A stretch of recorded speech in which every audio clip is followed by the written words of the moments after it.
যে এই স্যালিসান কাভারটা খুলে রাখা হয়েছে, এটাতে অনেক বেশি স্ক্র্যাচ পড়ে গেছিল, যার কারণে এটা খুলে রাখছি। আর খুলে রাখার পরেই আমার কাছে মনে হচ্ছে লুকটা বেশি সুন্দর লাগতেছে। সো কিছু করার নাই, বাট লাগাতে হবে। এটা কালার করতে দেওয়া আছে, সো এটাই নিতে যাচ্ছি। চলেন, যাতে যাতে রাস্তায় এবার আপনার সাথে কথা হচ্ছে।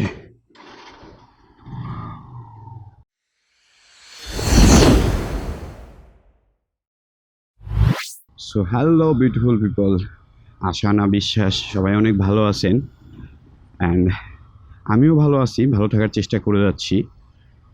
সবাইকে আমাদের চ্যানেলের নতুন একটা ভিডিওতে আবারও স্বাগতম।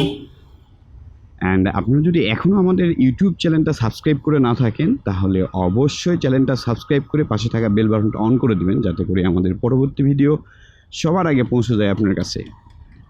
সো এখন কাজে আসি। আজকে কি কারণে বের হওয়া? আজকে যে কারণে ক্যামেরার সামনে আসা সেটা হচ্ছে যে আমার বাইকের সাইলেন্সার কাভার, যেটা Fzs V3 সাইলেন্সারের উপর একটা কাভার লাগানো থাকে, আর এই কাভারটাতে খুব বেশি স্ক্র্যাচ পড়ে, একটুতেই স্ক্র্যাচ পড়ে যায়, যেটা খুব বিরক্তিকর একটা অবস্থা। এর আগে আমি অলরেডি 2বার এটা কালার করছি, সো আবার কালার করতে দিয়ে আসছি। তো মনে করলাম এই প্রবলেমটা শুধু আমার না, হয়তো বা আপনাদেরও হতে পারে। সো এখান থেকে কীভাবে সমাধান পাবেন, আসলে এটার সমাধান কি, বা এটা যদি কালার করতে যান তাহলে কত টাকা খরচ হবে, অ্যান্ড কালার করার পরে কি আগের মতো হয়, সেটা দেখানোর জন্য মেনলি আজকে ভিডিওটা করা। সো এটা কালার করতে দেওয়া আছে অমলদার গ্যারেজে। আপনি মহাদেবপুর বাজারে যে এত ভিড়,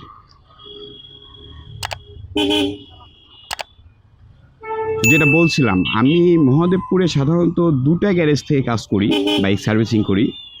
যদি বাহির থেকে মানে এসিআই মোটরস অথরাইজ কোনো ডিলার পয়েন্ট ছাড়া, সার্ভিসিং সেন্টার ছাড়া যখন বাইরে সার্ভিস করা হয়, তখন একটা হচ্ছে রাজশাহী অটোস, যেটা মডেলের মোড়ে, মডেল স্কুলের মোড়ে, আর একটা হচ্ছে ভাইবোন অটোস সিনেমা হলের মোড়ে, চন্দন। সো আজকে যাব হচ্ছে রাজশাহী অটোজে। সো আমরা চলে আসছি অমলদার গ্যারেজে, সামনে মডেল স্কুলের মোড়, আর হাতের ডান পাশে অমলদার গ্যারেজ, রাজশাহী অটোস।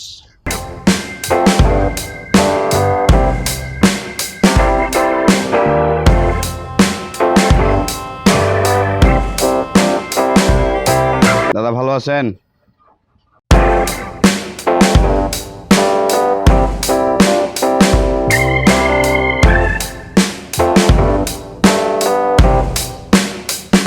সাইলেন্সার কাভারের অবস্থাটা দেখেন একবার, কি পরিমাণ স্ক্র্যাচ পড়ছে।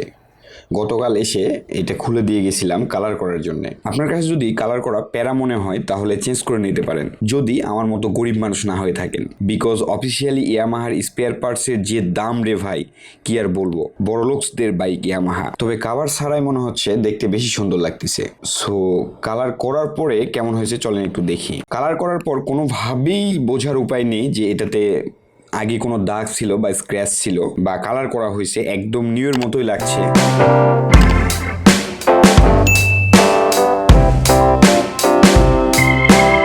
সাইলেন্সার কাভারটা লাগানোর কাজ চলতেছে, এই যে কালার করার পরে এটার এই অবস্থা। তো বোঝা যাচ্ছে না যে এখানে স্ক্র্যাচ ছিল।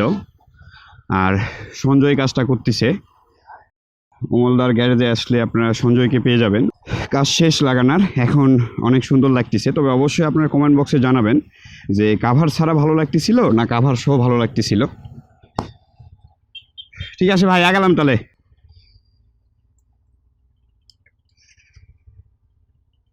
সো আজকের ভিডিওটা মেনলি এই সাইলেন্সার কাভারের কালার করার বিষয়টা নিয়েই।